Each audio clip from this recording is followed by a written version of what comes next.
Self. The insect protects against an invasion of bad bugs, armed and willing to wreak havoc on the winery's bottom line. We plant those flowers to create insectary corridors to attract beneficial insects. Insect biologists at Cal Berkeley partner with farmers to promote ecologically based pest management practices. So what we do is we work together with farmers in what we call participatory research process, in which farmers provide a piece of their vineyard where we diversify the vineyard. We break the monoculture by growing flowers under the vines, and these flowers attract beneficial insects. Working with people like Miguel right in the field, because these guys come on a regular basis.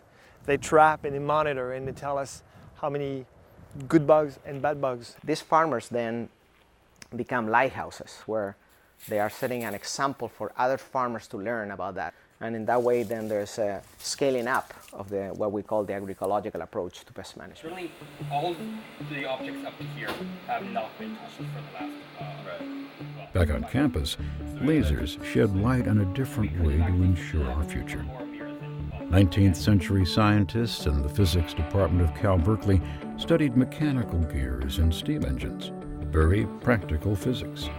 Today, as in this experiment, they investigate a less known quantity and hope to discover something they never imagined. The research that we do would be summarized by, I suppose, making the coldest stuff in the universe and then studying what it does. It's pretty standard practice in physics to go to the very edge of what is possible and the very edge of what you know, and to hope that it doesn't correspond with exactly what you expect. This cutting-edge theoretical study may be far removed from the steam engine days, but it still has a practical side that remains grounded by the land-grant mission. I'm an educator, and I invest a huge amount of my time not just dreaming up abstract physics to work out in my laboratory, but also teaching undergraduates and interacting with them to teach them about science and about life, working closely with graduate students to create our new generation of scientists and highly skilled technicians and engineers. I do have a sense that I'm doing it as part of a very important public project. The fact that I've been able to work with first and their families to go to college or university who are absolutely pulling themselves by their bootstraps. So in that sense, Berkeley, and there's many universities I'm sure that would say the same thing, is still living up to that promise. This idea of first generation is rooted in the Land Grant Foundation. I think of Land Grant Universities really as the first generation institutions in the country. Well, good evening. As a first generation student, Juwan Woods carved a path for his family to follow at a land grant university.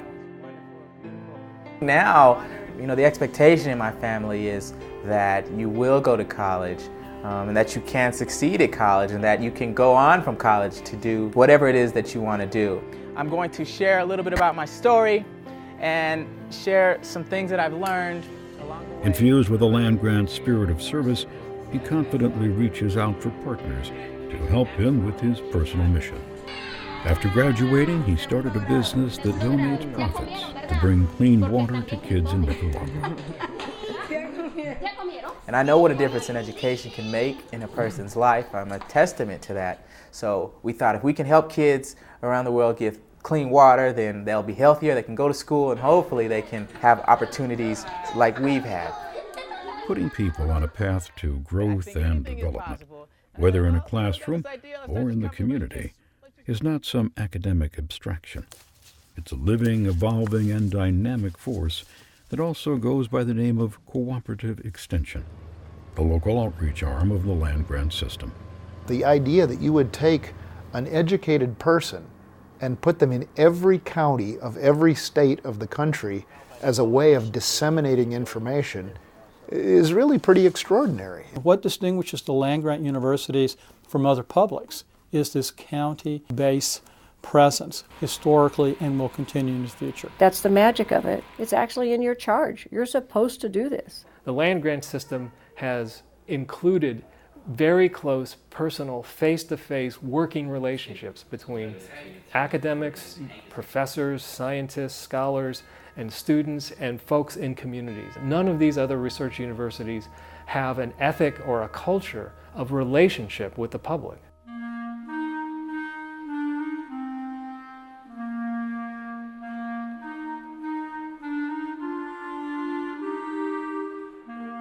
When the Morrill Act was signed, 90% of the country's population was engaged in farming. Over the last 150 years, leaders and learners within the land-grant system have adapted to a changing landscape while holding true to the system's bold uniqueness. After my first day of class, I bring all my students and tell them to read that message that is above this building. And I tell them, don't forget that this is the mission of the land-grant university. This is what should inspire our research and our teaching and our extension.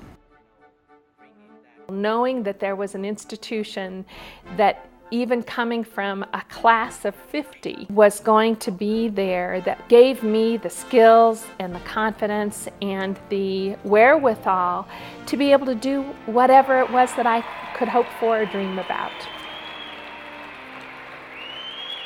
When they were drawing this thing up and they were hoping that it would become what it is today, I think they would be more than happy to see how many lives have been changed and families have been bettered because of this. There's something really pretty unique about how land-grant universities blend research and discovery and that mission to access, as well as wrapping all of that in a pragmatic layer of application that says we're not only going to discover new knowledge and educate the next generation in the use of that knowledge, we're going to apply it for the benefit of society, and we're going to do those three things synergistically. Since 1862, the practical goals and democratic principles established by President Lincoln and Senator Morrill remain at the heart of what makes the land-grant system of higher education different. History doesn't stand still. There's always a new chapter. And our country, that book has turned over many chapters to expand opportunity and to economically grow. And the land-grant philosophy is the core of that book. I feel, and I believe my colleagues at sister land-grant institutions feel, that this is such an important educational idea, that the concept of land-grant universities was so fundamentally revolutionary and yet is still so powerful and vibrant today, that one of the most acute pressures we feel is maintaining that, keeping it healthy, keeping that foundation strong, and preserving that opportunity for the next 150 years.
Good evening and thanks for watching CTV. I'm Travis Green. And I'm Steven Starcer.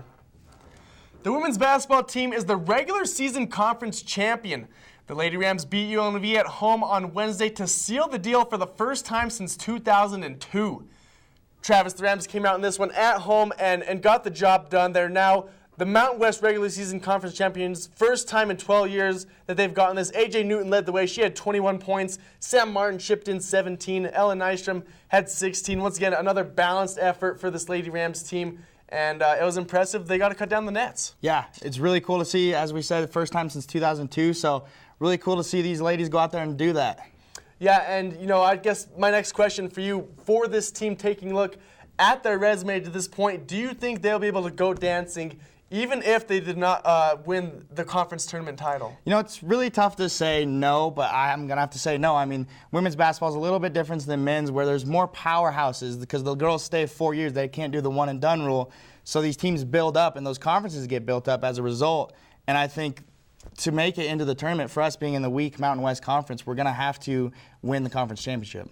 Yeah, you know, for me, I think this team has a decent enough resume that I would hope they'd be able to still get in even without winning it. 22 wins at this point, 14-2 in the Mountain West Conference. I think they'd probably most definitely have to make it to the conference tournament title game, but I would think that they would still have a good enough resume to be able to sneak in as maybe a lower seed or something like that. But with that being said, still a great season for this team. Head coach Ryan Williams getting this team to be the regular season champs in just his second year. I don't know if many people saw that coming. Yeah, what a turnaround. I mean, second season, you expect a little bit of improvement, but wow, what a turnaround. Getting 22 wins, cutting down the nets. You can't ask for much more from a second-year coach. Yeah, I think the real exciting thing for this team right now is, you know, we've seen the success happen so quickly, but I think the future may even be brighter for this team looking forward. A lot of young players, Nystrom, just a freshman, and a lot of players exciting to watch on this team. Yeah, and a lot of chemistry you see with this team. I mean, that's what you want to see from your teams is a lot of chemistry because you know they'll be building that as the years go on, especially with this young team. So the future's very bright. Yeah, no question. And speaking of Ellen Nystrom, she has been one of the leaders for the Rams this season. I sat down with her today to discuss how she is adapting to becoming a CSU Ram. I love it here, I really do. And I have two Swedish friends here, Ellie and Gabby, so that's been a real big help because I don't even miss home that much. This is just a snippet of the interview. We will be airing the whole piece during next Monday's show, and you won't want to miss it. While the women's team was winning championships, the men's team was in Las Vegas trying to improve on their standings in the conference. Steven, now the team, they wound up losing 78-70 to UNLV and now 15-14 on the regular season. What do you think of the team thus far? You know, just seeing this game against UNLV, I think it was another case of just getting off to a bad start in a game. They dug themselves in a hole early, and it was a little bit too little too late to try and come back and win this one. They brought it back close within striking distance with a couple minutes left, but UNLV made a couple of plays here and there to ice the game, and it's just too often we're seeing CSU not being able to come out, get a good start in this game. They need to be able to kind of help themselves out and not have to work so hard just to get back into a game. Yeah, I mean, we've seen that a lot this season, I feel like. Getting in a little bit of a hole, and it's hard to get out of the hole that we've been getting in those first halves. And against a team like UNLV, they got a lot of talent. Maybe they can't put things together as much as they would like, but they've got enough talent that if we get in a hole against a team like that, they're going to wind up winning. Exactly, and you know, we know this team kind of has the same players stepping up. Bejarano, Avila, Octius has had his games along with DeSimon, but it just seems like if CSU doesn't have a bunch of different guys stepping up and helping this team out, you know, getting in these holes is going to be detrimental to their team. Yeah, you said it perfectly. We saw the usual three-headed monster of Bejarano, Avila, and Octius in the UNLV game, and that's kind of what we've seen all year, but we need those role players to step in and get points to get us those victories. Definitely. Yes. And Daniel Bejarano is trying his best to heat up for the Rams. The Collegian and CTV sat down with him to discuss his decision to transfer to CSU from Arizona 2 years ago. Difficult, you know, knowing that I was originally committed to Texas, you know, kind of changed my mind when my dad got murdered, and just difficult because I've born and raised from Phoenix all my life, you know, so having to leave home for the first time, you know, it's difficult, you know, so I mean, I'm here now, you know, so. But, you know, it made me grow up, you know, it made me realize, you know, a few things.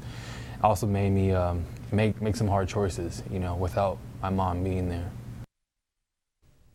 You'll be able to see the whole interview with Daniel Behar on next Monday as the Rams head to the conference tournament in Las Vegas. We're going to take a quick break, but when we come back, Patrick Inslow will give you a sneak peek at the defending club's champion men's lacrosse team. Don't go away.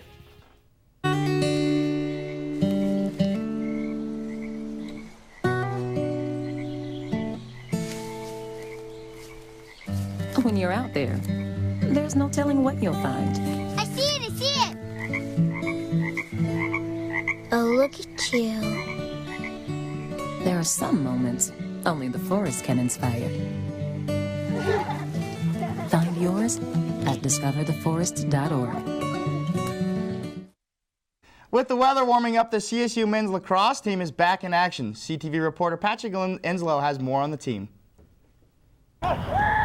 2014 CSU men's lacrosse team looks to repeat as national champs with 4 new captains at helm. Yeah, we're all new captains. It's sort of a learning process for us as well. Not only is it a learning curve for captains, but the younger players as well.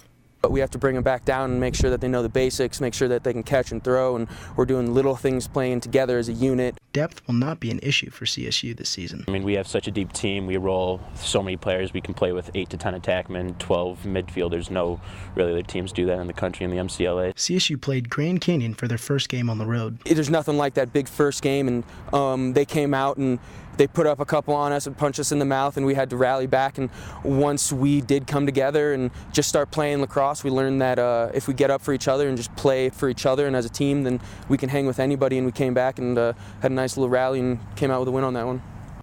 Many seniors look forward to facing conference foes at home for the first time. Playing BYU on campus is something that our class has never experienced, so that's going to be a pretty awesome atmosphere on the intramural fields against BYU, one of our biggest rivals. Patrick Inslow, CTV Sports. The lacrosse team took on the Texas Longhorns yesterday and brought home a 4-3 win. They're really off to a great start here, Stephen. Yeah, that's right. And the CSU baseball team had 5 games scheduled for this weekend at home, including doubleheaders on Saturday and Sunday. But believe it or not, those games were actually canceled due to the crummy weather. Snow and baseball do not mix well, even in Colorado. The Rams, however, were able to play their first game at a home opener on Friday against the UNC Bears and got away with the W with a final score of 9-7. The Rams' next game will be on March 8th against Utah State.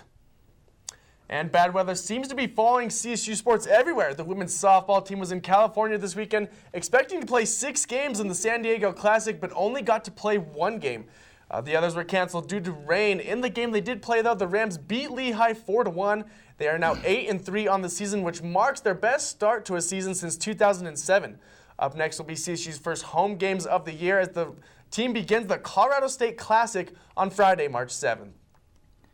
The CSU D3 men's hockey team made the trip down to Colorado Springs this past weekend to face off against Air Force. This was the Rams' last time taking the ice before they leave for nationals. Goaltender Nick Church played well in both games and came away with 68 shots against and only let 5 in. The Rams had a lot of shots on goal. Freshman forward Jake Christopherson brought a lot of energy and getting a hat trick in the first period of the game. The Rams were clearly the better team, beating Air Force 7-3 on Friday night and 72 on Saturday. Nothing like some good old Falcon cooking to get ready for nationals here, Stephen. Yeah, no question. There may not have been any Rams bringing home Oscars, but there were plenty of awards being brought home for the CSU track and field team. The Mountain West Indoor Track and Field Championships wrapped up on Saturday. The men's team left the Cadet Fieldhouse with a second-place finish, and the women got 4th. On the men's side, heptathlete Justin Green broke a school record with 5,575 points, followed up by a close second-place finish by teammate Josh Cogdill with 5,349 points.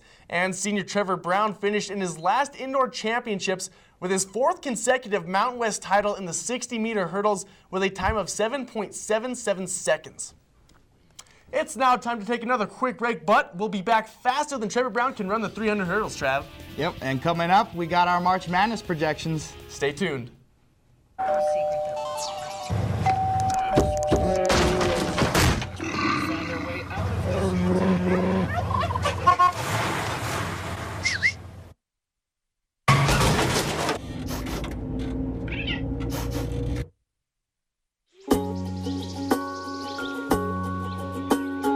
Getting closer to nature can get you closer to your family. Go to discovertheforest.org.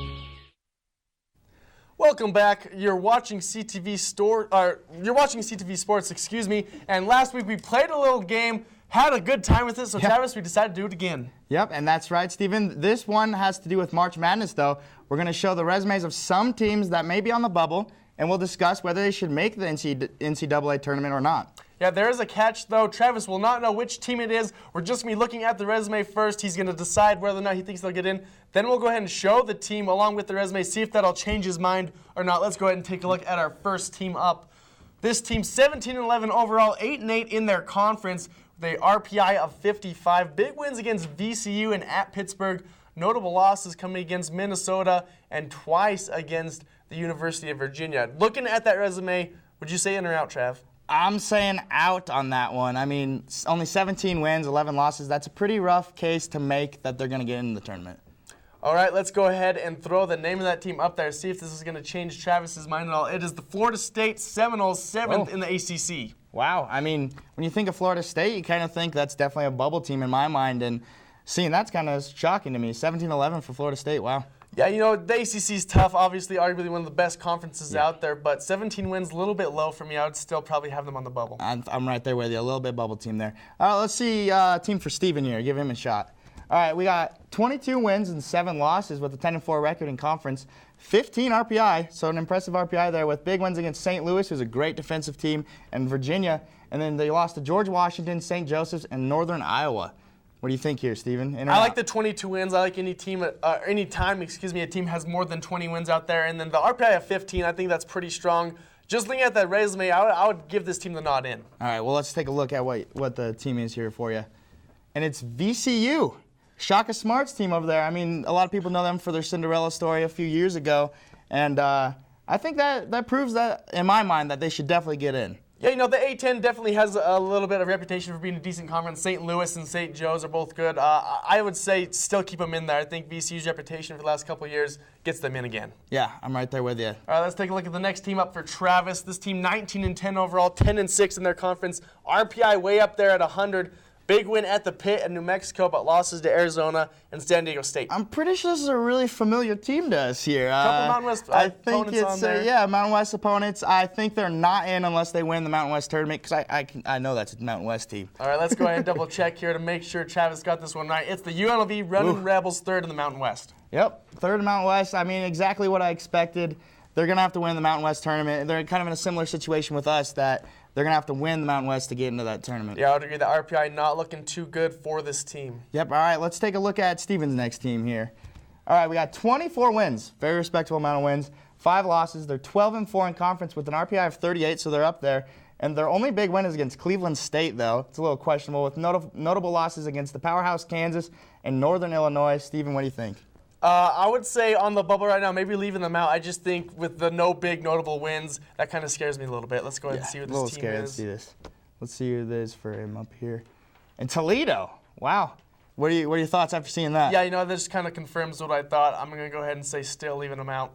Yeah, I'm saying that they're a bubble team there for sure, and maybe if they win their tournament, their conference, then they'll definitely be getting in. Yeah, you know, for the CSU Rams, I just feel like they're definitely a must. Got to win the conference tournament if they want to be able to get in there. I don't think we'll have time to go ahead and show what their resume looks like, but I think everyone knows what the case is going to be for this team.